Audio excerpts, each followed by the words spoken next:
আমরা কাজ করিনি। আমাদের সময়ের অপেক্ষা এখন আছে, ঘোষণা করলাম। এর পরবর্তীতে বিভিন্ন জায়গা থেকে আমরা যে রেসপন্স পাচ্ছি, সেটার ক্ষেত্রে আমাদের প্রার্থী নির্বাচনের যে কৌশল, সেটা হচ্ছে প্রত্যেকটা জেলায় আমাদের সর্বজন সম্মানিত আদর্শ কিছু মানুষ থাকবেন। ওনারা রাজনীতি নাও করতে পারেন, তারাই আমাদের প্রার্থী নির্বাচন করবেন। এই তৃণমূল পর্যায়ের প্রার্থী নির্বাচনে অলমোস্ট আমাদের জন্য চূড়ান্ত।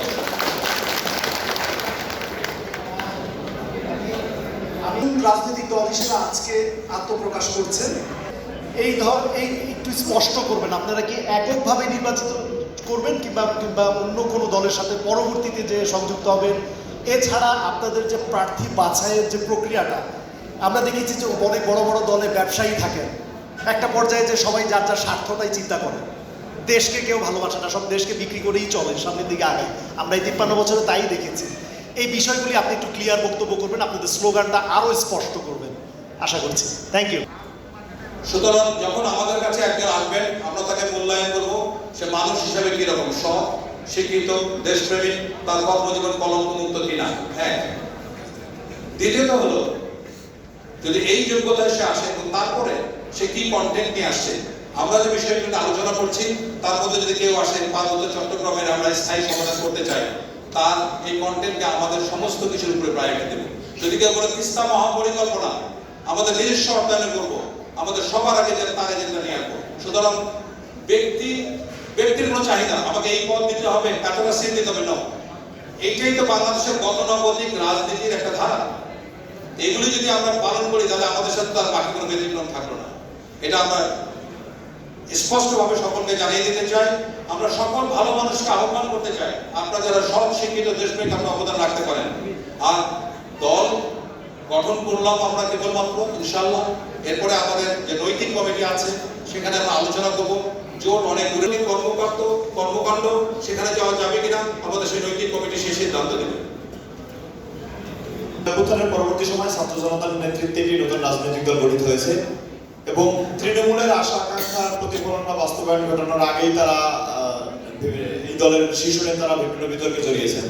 আপনাদের রাজনৈতিক দলের আজকে আত্মপ্রকাশ ঘটলো, আপনারা আসলে তৃণমূলের আশা আকাঙ্ক্ষা বাস্তবায়নে কিভাবে কাজ করবেন? আমি আসলে দেখতেই পাচ্ছি না কোথা থেকে কথা। তৃণমূলের আশা আকাঙ্ক্ষা বা সাধারণ মানুষের যে প্রত্যাশা ছিল তাদের প্রতি, সেটি পূরণ করার আগেই তারা নানান বিতর্কে জড়িয়েছে। কমিটি বাণিজ্য, পদ বাণিজ্য, তাছাড়া বিভিন্ন দপ্তরের নিয়োগ বাণিজ্য। আপনারা আসলে আজকে নতুন একটি রাজনৈতিক দল গঠন করছেন, আপনারা তৃণমূলের প্রত্যাশা কিভাবে পূরণ করবেন? তৃণমূল আপনাদের প্রতি যেই প্রত্যাশা করে সাবেক সেনা সদস্যদের প্রতি, আপনারা আসলে সেই আপনাদের কর্মের মধ্য দিয়ে কিভাবে সেগুলো প্রতিফলন ঘটাবেন?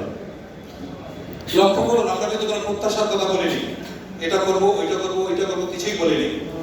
আর আমরা যদি আজকে যারা এখানে মঞ্চে বক্তৃতা দিল, কাউকে দেখে কারো কথা শুনে মনে হয়েছে এই বিতর্কিত মানুষ? যদি বিতর্কিত হয়ে থাকে আপনারা কি ছাড় দিবেন? তাহলে ঠিক আছে, সময়ের জন্য অপেক্ষা করি।